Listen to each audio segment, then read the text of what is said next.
This is probably gonna be pretty embarrassing, but the whole point of this channel is to help you guys not make the same mistakes that I made. Let me, 1 second. Look at the dust on that. Oh my God. Oh no, no. Okay, I didn't catch that the first time through. Let's get embarrassing.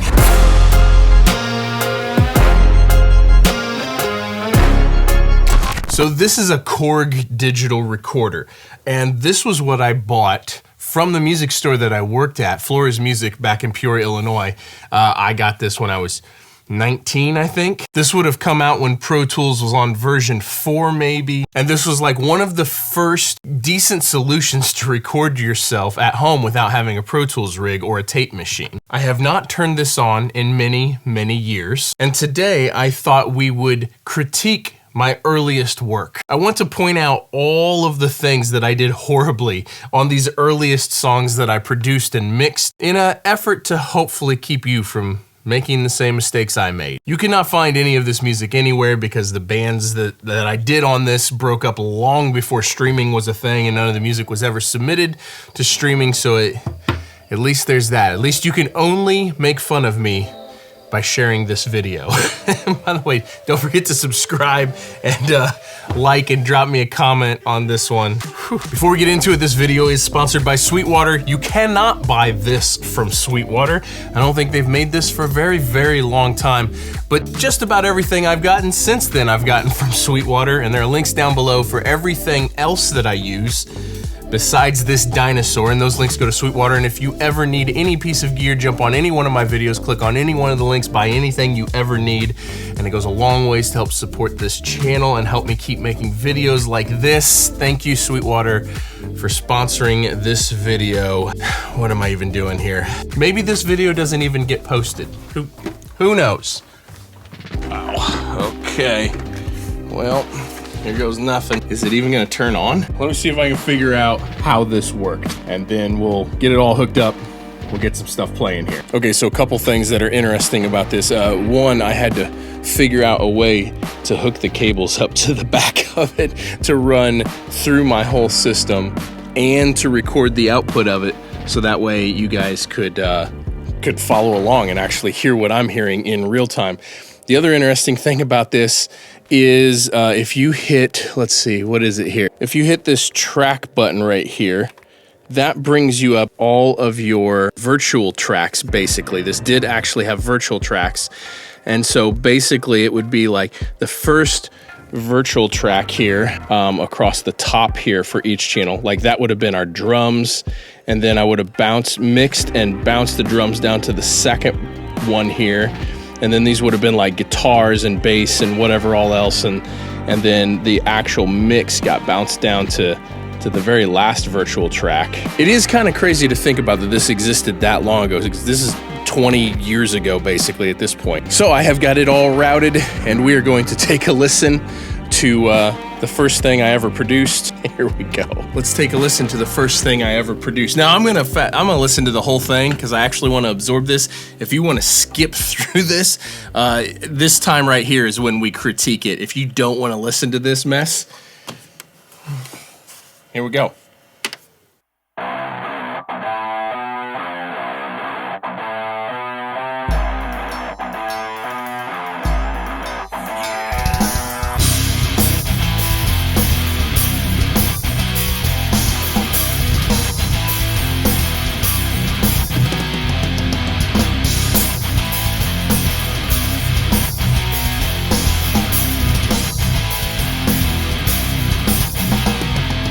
Sun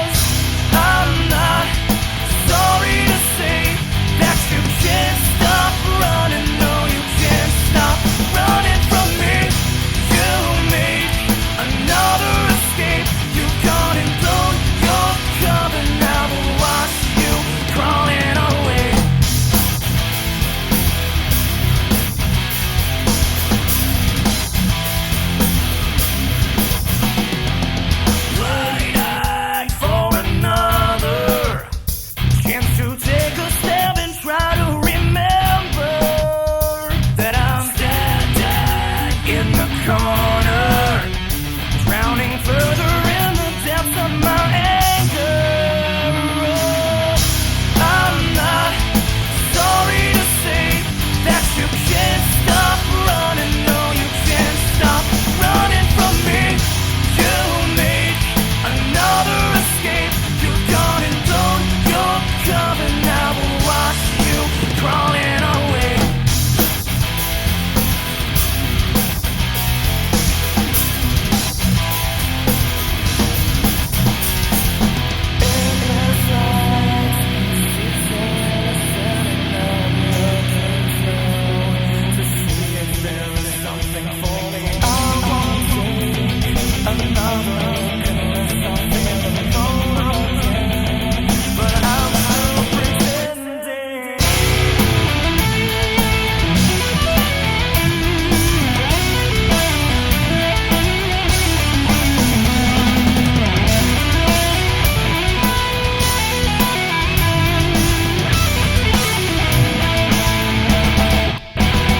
Cause I'm not sorry to say that you can't stop running. No, you can't stop running from me.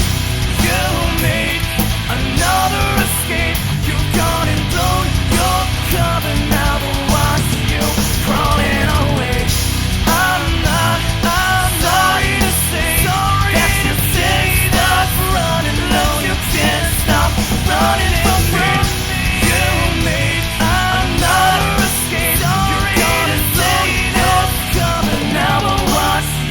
Crawling away.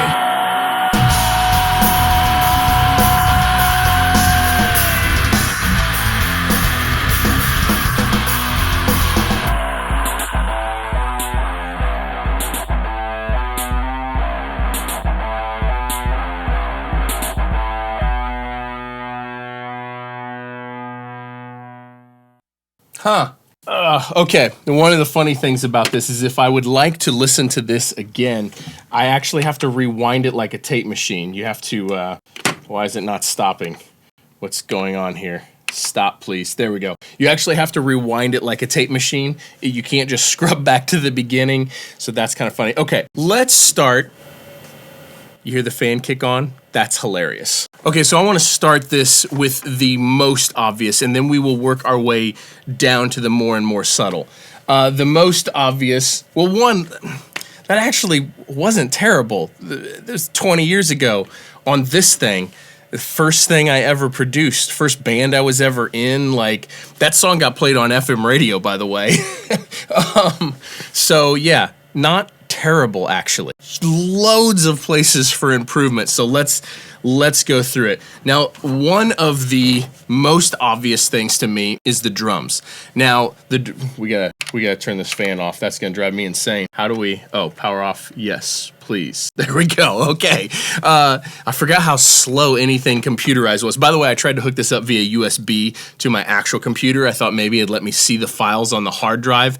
No, there was a thing that said something about MS-DOS in here, so this is first thing first. The craziest thing to me, the most obvious thing to me, is that the overhead microphones on the drums are out of phase. It's one of the reasons why the snare drum is tinny and thin sounding and didn't have any bottom end or weight to it whatsoever. Part of that was the environment. We actually recorded this whole thing in our rehearsal space, which was not an acoustically treated room at all. The microphones that I had at the time, I had some cheap Audio Technicas for overheads.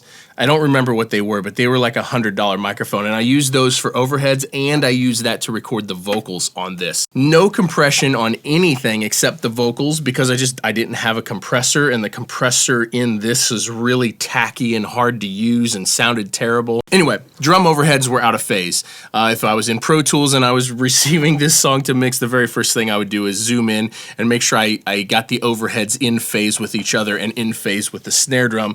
That's number one. The next thing that stands out to me the most is the lack of dynamics in the song. I mean, all the guitar tracks were on the same two tracks from beginning to end. I should have either punched in with different tones, or I should have rolled the volume back on the quieter sections of the song to just try to get more dynamic in the song, especially in that bridge breakdown with the big delayed vocal thing. That really should have been a completely different, less gain, quieter guitar tone. The next most obvious thing that stands out to me is the sibilance in the vocal. My God. I think I had a Focusrite channel strip. Was it a platinum? It was like a silver face channel strip. It wasn't very expensive. And I plugged that inexpensive Audio-Technica microphone into that. So there was a de-esser, I think, and some compression in it, but I obviously had no idea what I was doing. And so the sibilance on those vocals is pretty brutal, especially in that breakdown section. The guitar tones are just mush. I know I was using 2 microphones back then because I thought that was great, and they were clearly not in phase with each other. The drum sounds as a whole is just really thin and lacks a lot of power. That would have been partially from the space, partially from the drums themselves, but the kick drum was super hollow sounding, like there should have been a pillow or something in that kick drum, or maybe switch to a felt beater. A lot of this is a sign of the times because, I mean, whatever year this was, 20 years ago, like that's just kind of what stuff sounded like back then. I did not mic the bottom side of the snare drum, probably because I didn't have enough tracks. I think I should have done that. And I mixed everything on this, and so the limited amount of EQ that I had for each individual thing, I mean, I just did the best that I could. From an arrangement standpoint, I think that there's a couple weird things, like that bass that rang out before chorus 2. I don't know why we decided to do that. That sounds weird to me now. Really, a big thing that hits me is just the overall lack of compression. I know that I mix with a lot of compression now, but there's no compression on any of that stuff, and whew, that's about as raw could possibly sound. Now, there's a lot of subtle things that I would have done differently. Lots of different EQ points, lots of different molding everything together, different effects choices. But overall, for what I had to work with, I don't think that was actually terrible. Lack of quality microphones was definitely an issue here. Lack of quality preamps, because I plugged the microphones right into the back of this thing. This has 4 preamps. How did I do this? This has 4 preamps in it and 4 line levels, so I think I had a little crate mixer that I used to submix stuff and then run in when we were like doing drums and whatnot. Yeah, lack of good quality microphones in a good quality space is definitely a thing. I'm impressed that the guitars don't really sound harsh or thin, even though they sounded muddy and mushy. That's impressive that I had the wherewithal to do that, I guess. There's no mastering on this either. Basically, it had a max level, and I would push this master fader up, and I would spend forever doing this. I would push this master fader up, and I'd run the song from beginning to end a ton of times, getting it as loud as I could possibly get it before it would clip. And then when I was confident that that's as loud as I could get it without it clipping, then I would burn the CD. This thing has a built-in CD. Amazing. That's amazing. Wow, this takes forever to start up. Another arrangement thing that I think was really lacking is there was just a left and right guitar going in the chorus. Like there should have been more happening there if I was producing the same song now. I'm not going to touch on the quality of the song because, you know, it was a long time ago. We were kids. The song is what it was. But there should have been some sort of, whether it was an octave melody guitar up higher in the register, or whether there was some jangly open notes happening, or whether there was a synthesizer, or whether there should have been something else happening, because you have the bass down here, you have the guitars here, the vocals are just above the guitars, we're talking frequency-wise, and there should have been something above, like between like the vocals here and the cymbals are here, there's room for another thing right here, and that would have made it much bigger and much more full sounding. I'm gonna listen to this again to see if there's more, because there's gotta be more. Let's see here. Let's listen to this fill. Oh no, no. Okay, I didn't catch that the first time through. I had the overheads and the hi-hat panned audience perspective, but I had the toms panned drummer's perspective. Oh, that's such a massive screw up. That's probably half the reason why everything sounds so phasey, is because it's literally panned the wrong way. Oh, that's rough. I can hear that the tom microphones are way too close to the toms. I likely had them like right on the toms, and now I really like them several inches away from the tom heads. And also, this is a crash course on drums. The more, like, I like the tom mics pointed like halfway between the rim and where the stick hits, because that's kind of where you get the best balance of attack and resonance and tone. And the more towards the stick hitting spot that they're pointed, the more attack you get, but the less tone you get. These were likely pointed, and I think these were clip-on tom microphones. I think these were we actually clipped them on the toms, which is also part of the reason they don't sound that great. Just overall too much gain on the guitars. I know that part of it was the recording, why it is not that great, but just too much gain on the guitars. I should have recorded that with less gain on the guitars. Less is more in this case. Kudos to us for having the wherewithal to put harmonies everywhere back then. I'm actually impressed that we spent the time to work out harmonies and have harmonies everywhere. Also, zero pitch correction. You know, pitch correction wasn't that much of a thing back then, and certainly wasn't a thing on this. Not bad. I'm gonna leave it there. There's a lot more I could nitpick on this, but I think that's a good place to leave it. That's easy to digest for you guys. Let me know your thoughts below. What else did I not critique that I should have critiqued? Because we could probably critique this, I don't know, for the next week or so.